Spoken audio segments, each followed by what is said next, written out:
Hi there. Welcome to the Business of Success, the podcast where growth isn't just a buzzword and success is anything but accidental. I'm your host, Parul, award-winning CS leader and best-selling author, and I'm here to talk about what actually drives sustainable business: customer value, leadership, talent, community, and the systems behind companies that really, truly last. In each episode, I sit down with founders, operators, thinkers, and builders who are building success from the inside out. We go beyond the headlines and beyond the hype to unpack the real decisions, trade-offs, and frameworks that turn value into retention, growth, and impact. Because success isn't just about scaling faster, it's about building smarter.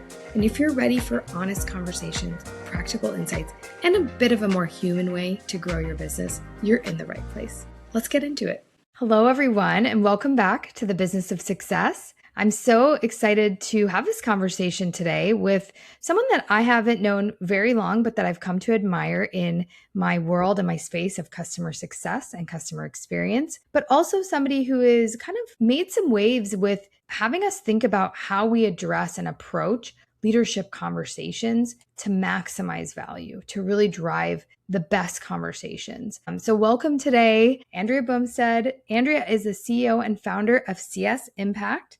Welcome, Andrea, and thank you for joining us. No problem. Thank you for having me. Would you please just tell everyone a little bit about your journey and what brought you to where you are today? Sure. Yeah. So I love big, meaty challenges. I've always been drawn to organizations that are going through major changes, be that mergers and acquisitions or hyper growth and preparing for an IPO, or where they're launching like new products and rethinking their go-to-market sort of motion. So I'm just drawn to really big, meaty problems.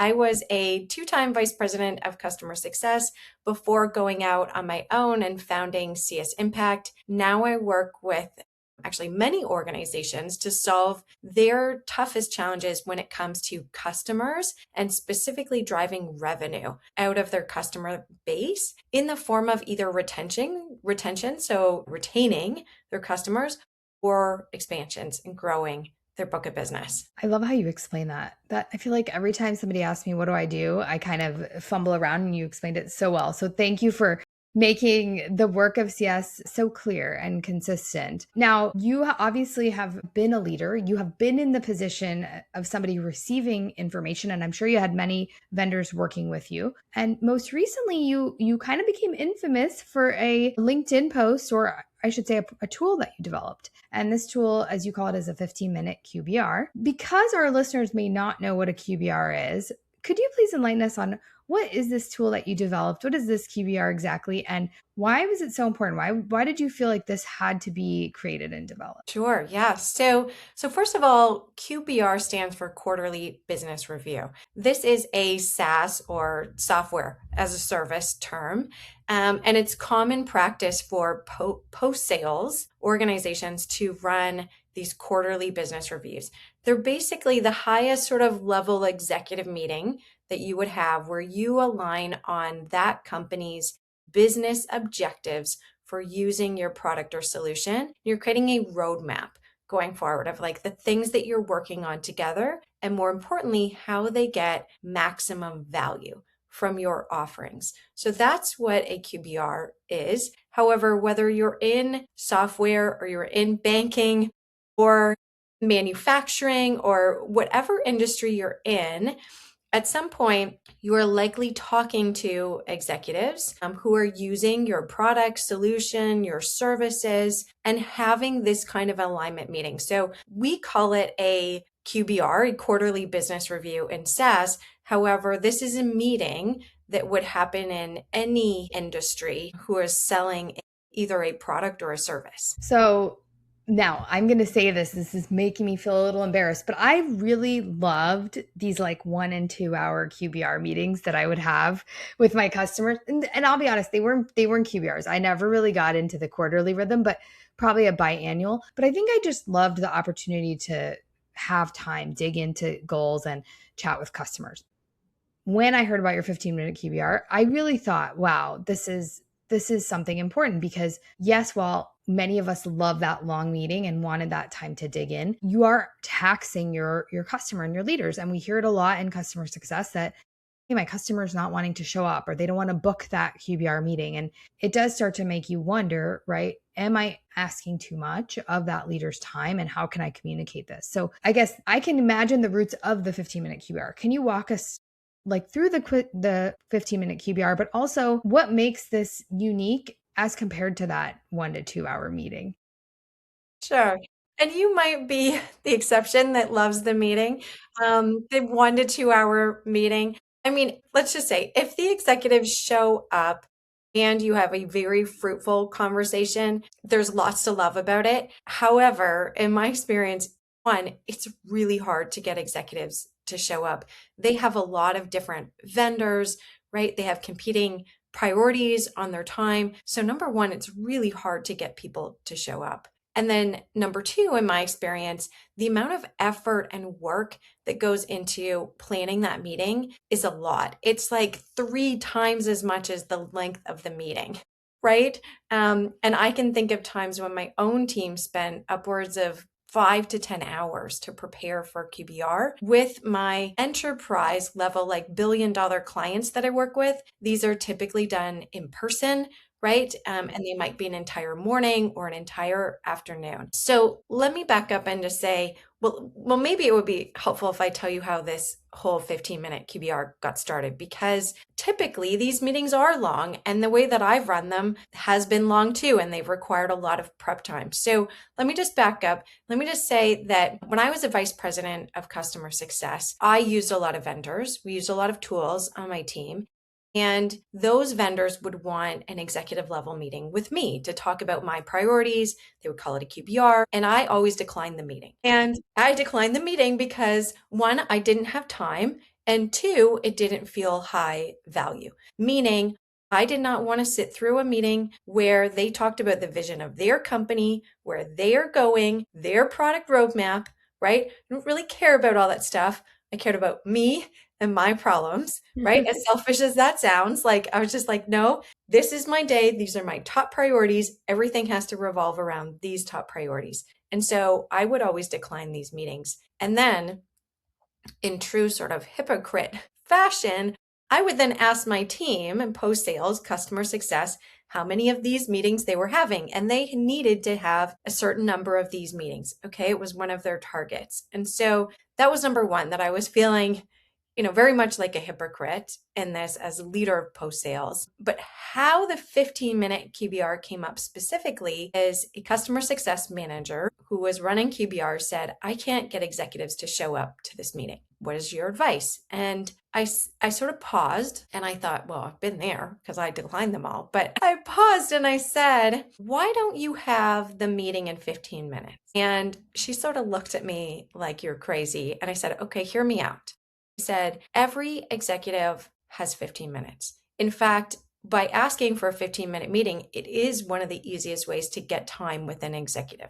So as an executive myself, I would agree to a 15-minute meeting. And I had lots of success getting meetings with CEOs, IOs, CFOs by just asking for 15 minutes of their time. And so I said, just run the meeting in 15 minutes. And then of course she's looking at me like, you're still crazy. So then I said, okay, there's only 2 questions an executive ever wants to answer. One is, am I getting value from this product or solution, right? And 2, should I keep spending money on it? So I was like, so you better answer those 2 questions. What is the value that they're getting, and should they keep spending money? And so I said, why don't you cover the value that they are getting, how they get more value? So based on your experience working with like customers in like industries and with your product knowledge, right? How do they get more value today or tomorrow or a year from now? And then what are 3 recommendations? Like what are the 3 next steps that they should do to get more value? That's it. That's all. I was like, if you can just cover that in 15 minutes, that is a good use of that executive's time. I love that. I mean, wow. Okay. That is so simplistic. And that's making me think, obviously, there's a lot to that, right? That value question probably takes a lot to answer, but I started to think of this picture as you were talking of being the executive, put yourself in that leader's shoes. They have 20 odd software products or whatever products they are buying, and they're getting 20 odd requests every quarter. And so if you can be somebody that stands out, that gets that message across in 15 minutes, and you're going to be the person to stand out and get the meeting, you're really doing an awesome job as compared to the bunch, right? And I think we often, as vendors, we forget that level of murkiness of the water that leader has to wade through, right? And figure out, hey, I have 20 products and how am I going to do all these meetings? Well, wonderful. So tell us about the success of it. Like, obviously this idea sounds great in the way you described it. Tell us how it went for your team and how did it progress? Did it just become a staple then for everybody? Yes. So let me back up. So after the CSM asked me this question, right, of like, how do I do this? And that was in a training, by the way. I was training a team. It wasn't anything to do with like executive level meetings. It was on commercial negotiation. So it was on a different topic. But anyways, after the meeting, I just hopped on LinkedIn and I was like, this is obviously a problem, right? Like these QBRs, these quarterly business reviews, when we align with executives, are a problem. And I think that we can actually do this in 15 minutes. And here's how. And then I wanted to create just a one slide framework, okay, with those three things, which is like the value they're getting today, how they get more value, and 3 recommendations. And my thought was like, let's create this slide. And then if a manager or a vice president or someone sees this who has a team, right, who would be running these types of meetings, they could just take this slide and pop it into their next team meeting, okay? And just like talk about it. Like, hey, do you think that we could actually run these meetings like this? So I created this slide. So I created the post, created the slide, and I said, just put 15 in the comments if you would like the slide, and I'll send it to you. Well, there was like 1,000 people put 15 in the comments. And so I'm busy, like, right, sending this framework to 1,000 people. And then that went to 2,000 people, 3,000 people, 4,000 people, 5,000 people. Wow. Put 15 in the comments. I actually had to hire someone to send it to all 5,000 people because I was spending literally all day, every day trying to send this out. But I wanted leaders to have it because this process has been broken for so long. I was like, I really want them to have this framework. And then I started hearing from leaders that like, I'm implementing this, and they had questions, and companies started approaching me and they were like, we have 4,000 customers and we can't get to a QBR for all 4,000. So how do we do this at scale? We'd like you to come in and like implement this for us. And then I was training customer success teams, and I was training them on how to implement the 15-minute QBR. Now it's used by, I don't know how many organizations around the world, but I think it's changed how a lot of leaders have thought about this meeting. And you made the point of like, it's so simple, like it feels like it should be obvious. It's so simple. It's pretty hard to get it that simple. And maybe I'll elaborate on this in a minute, but where most companies get this wrong or have a really hard time implementing the 15-minute QBR is that they cannot definitively tie what the customer is doing in their solution with the business value that they are getting.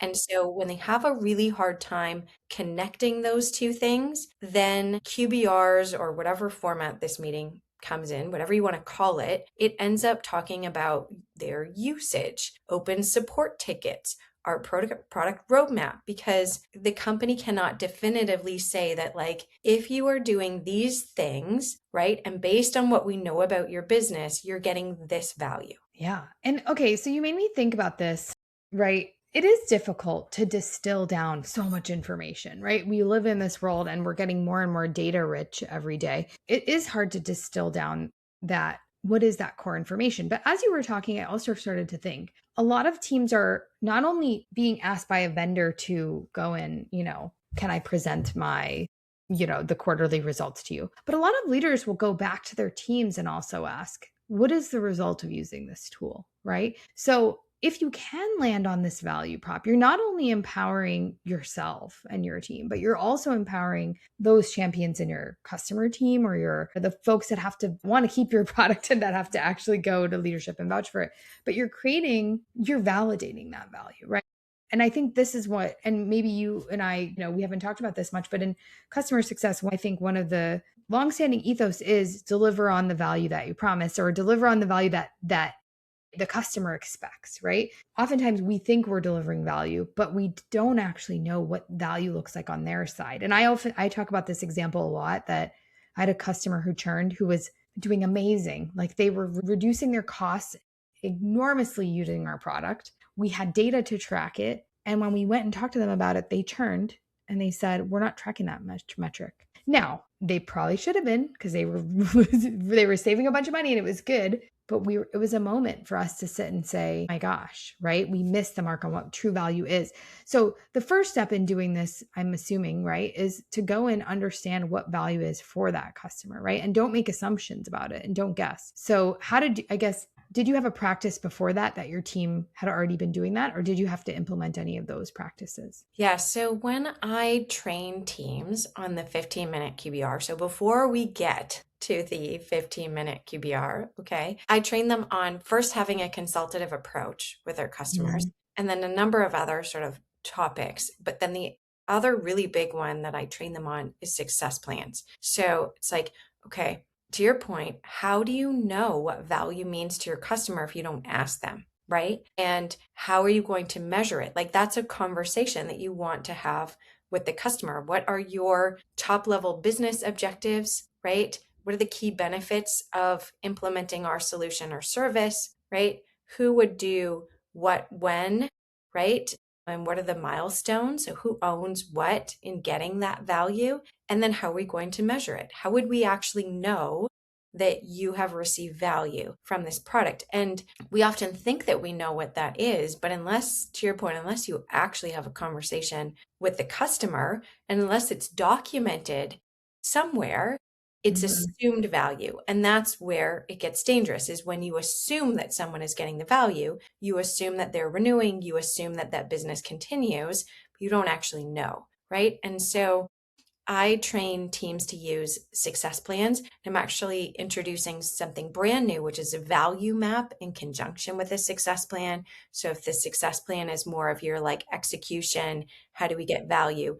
The value map is just like one layer above that, and at the executive level, about like business objectives, who we're working with, what we're working towards, how we measure it, and on what cadence. So it's a layer sort of above that. And then executive business review, or the QBR, or whatever you want to call it, it's the layer above even that one, where it's like, okay, now let's talk about the value that you have gotten to date, right? How do you get more value? And what are 3 recommendations going forward? So without those sorts of layers, you truly don't know the value that your customer is getting. And so what you don't want to do is get into this meeting and assume the value or project the value, and then have that customer say, we never agreed to that.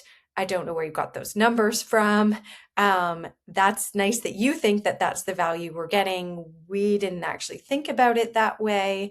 So you want to make sure that this is all connected. Yep. Great. I love that. So, okay. So for somebody that's going to try to employ a tool like the 15-minute QBR, or generally a scorecard, right? The goal of this is a leadership scorecard that speaks to a busy leader, right? Can you share if you had, obviously you've developed the 15-minute QBR, but can you share if you had any other sort of metrics, right, that you think leaders care about? Now, obviously, as a vendor, value is going to speak to a lot of those things.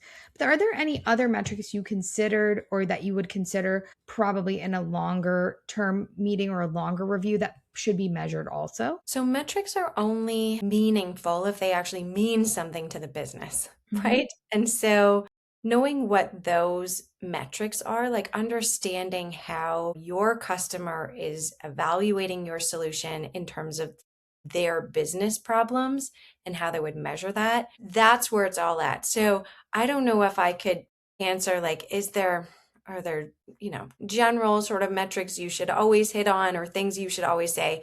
I can say definitively that when someone buys something at a business level, so forget about the emotional reasons why people buy things, but from a business standpoint, right, the rational reasons, they always come down to how are you making someone money, saving money, or creating efficiency, right? It's always going to come down to those three things. Now, if you'll allow me to go on a little bit of a tangent here, we actually buy things for emotional reasons. So that's great that there are rational reasons. That's great that we can measure them. And when we talk about value, we are talking about the measurable, the quantifiable, the business reasons, etc. Having said all that, people do buy for emotional reasons. And so you don't want to forget about those reasons, right? So, and those emotional reasons that people ultimately buy and that weighs their decision are the intangibles. It's the things like, this problem's been keeping me up at night and it's no longer keeping me up, right? Or I can go home and spend more time with my kids. I'm taking more vacation. I got a promotion. My boss recognized me. It's all those things that ultimately keep customers coming back, but they will never, unless you know your customer really well on a personal level, they will never admit it, right? And so there are all the measurable value, all of those things matter, but you really also still need to know your customer and what's motivating them on more of an emotional level as well, because ultimately we buy for emotional reasons and we justify them with rational reasons. I love that. That's interesting. That's an interesting like perspective, because I think many people forget that, right? And it's hard. It's definitely harder to put metrics around some of those emotional drivers, but nowadays I think there are even ways to measure that, right? In an interesting way. Like a lot of I would say, like, I used to work in CPG, and people are, all the researchers are always thinking about how to build sort of emotional connection, right? And I think in the world of customer success and customer experience, that's what we're doing all the time, right? Is we're building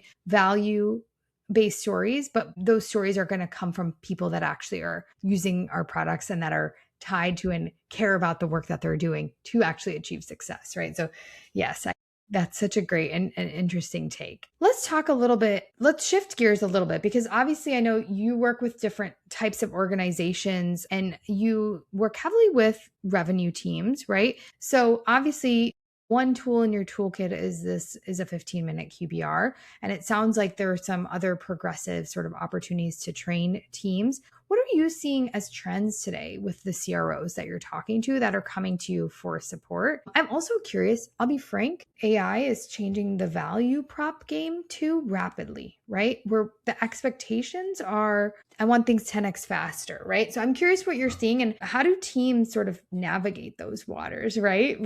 Like you obviously have to compete now at a much more fast and robust level. So I'd love to hear your perspective on that. Yeah, so in terms of what CROs that I typically work with are looking for, there's two things. So one, I still get asked a lot about like the core foundations of customer success or post sales, or how to make your customers successful, how to keep your customers, how to retain them, how to grow them. So that hasn't changed. That's still like foundational level of like, how do we optimize this? How do we do this really well? I do think where things get interesting is in terms of AI and the ability to crawl sort of across vast amounts of information and pull out insights at like lightning speed, right? Things that would have taken multiple conversations or a lot of research or digging, we can now pull them out really, really quickly, which I think is very interesting. And then you can even automate some of the playbooks. You can automate some of the outreach. I mean, you could automate the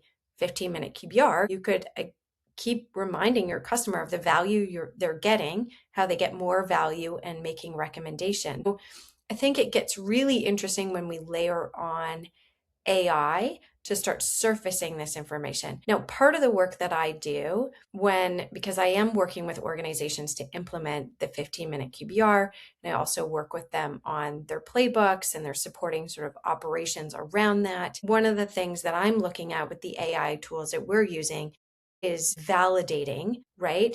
That when it comes to value, you don't want AI to hallucinate this, okay? Yeah. Like you want this to be something the customer actually said that was agreed upon, as opposed to, let's say, a CSM in a call says, Well, we typically see this measured by a 15% reduction in support tickets to your IT team, let's say, right? What you don't want is the AI to take that, infer that that's the value that the customer is looking for, and then start measuring everything against that, right?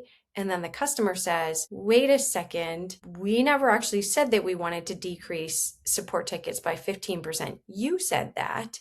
So, like, that's again back to your first example, like, that's nice that you think that that's the value Yeah. you're getting, but that's not the value we think that we are getting. And so, where things get interesting with AI and this is that you do want to be careful that it's not hallucinating, that it's not inferring, that this is agreed upon value with the customer. And that's where the AI has a little ways to go, right? Like the AI that I see is like, it's 85% accurate, right? Which is good, but it still requires a human to have real human conversations and to be validating and making sure that, like, yes, this is actually, this is true. This is the value that we're aligning to. So that's a long way of saying AI is making this very interesting, and we can get at these value sort of conversations much faster, providing we're asking the right questions, right, of our customers and having the conversation. But having said all of that, there is this work of like, let's just make sure that this is actually valid, right? Especially when you are dealing at that sort of executive level with like a Fortune 500 company, you do not want your AI to infer any of this. You want to know that, like, this is the value we agreed upon. This is how we're measuring it. And these are the results. And you want that to be accurate. Yeah, no, 100%.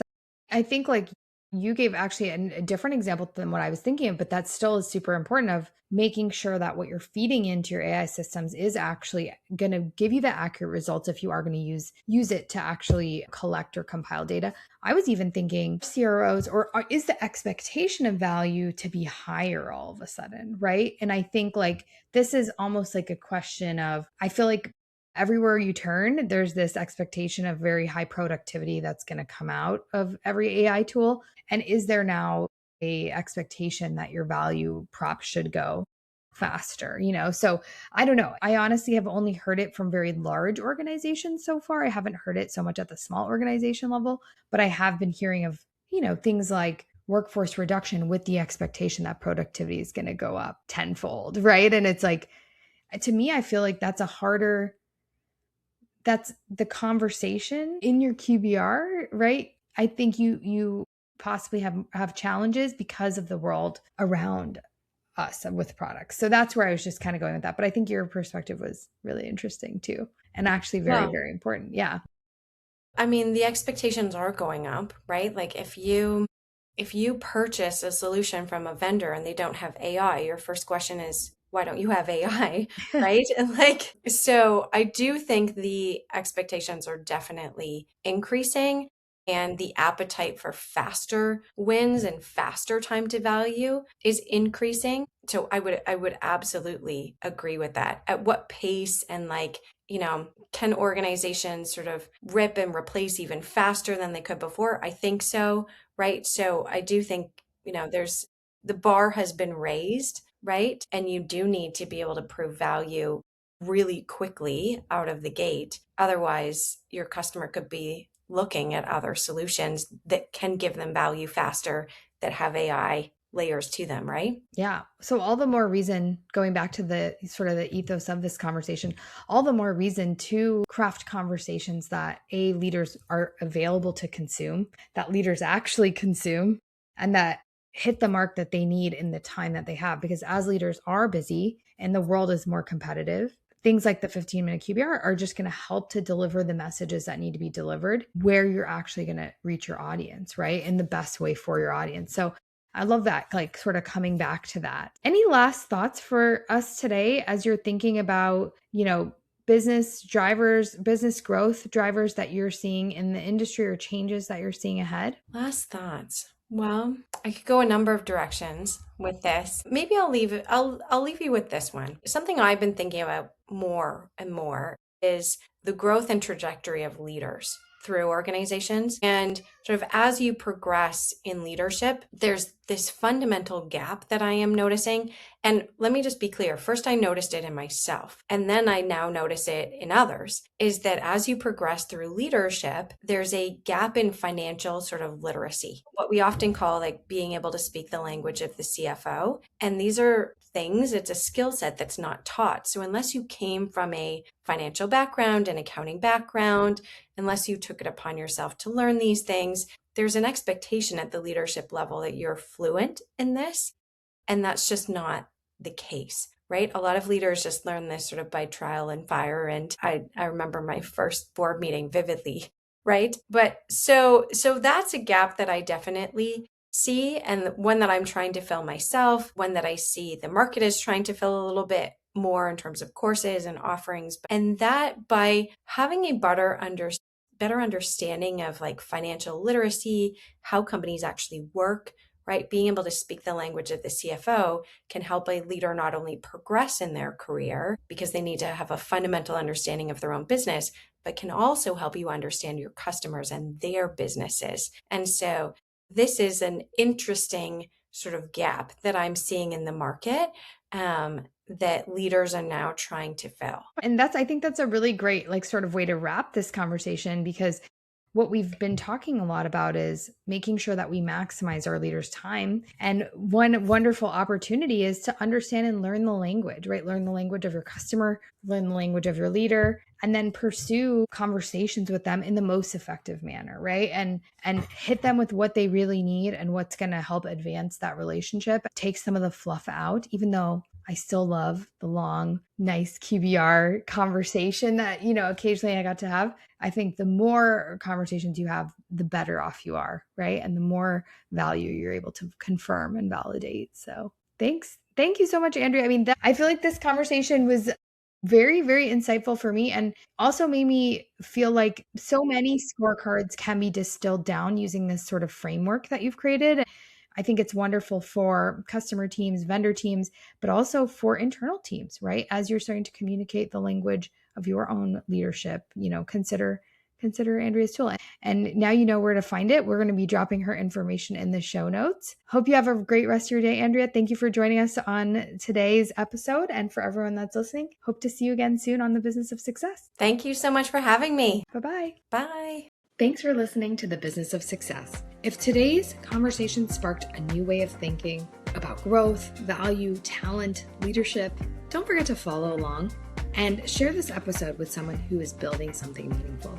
This podcast is proudly sponsored by Customer X Success, which is helping organizations design customer value, build better and higher impact teams, and turn success into a growth strategy. You can learn more about Customer X Success at www.customerxsuccess.com. I'm Parul Bandari, and this is The Business of Success, where success is built, not just chased. Until next time, see you soon.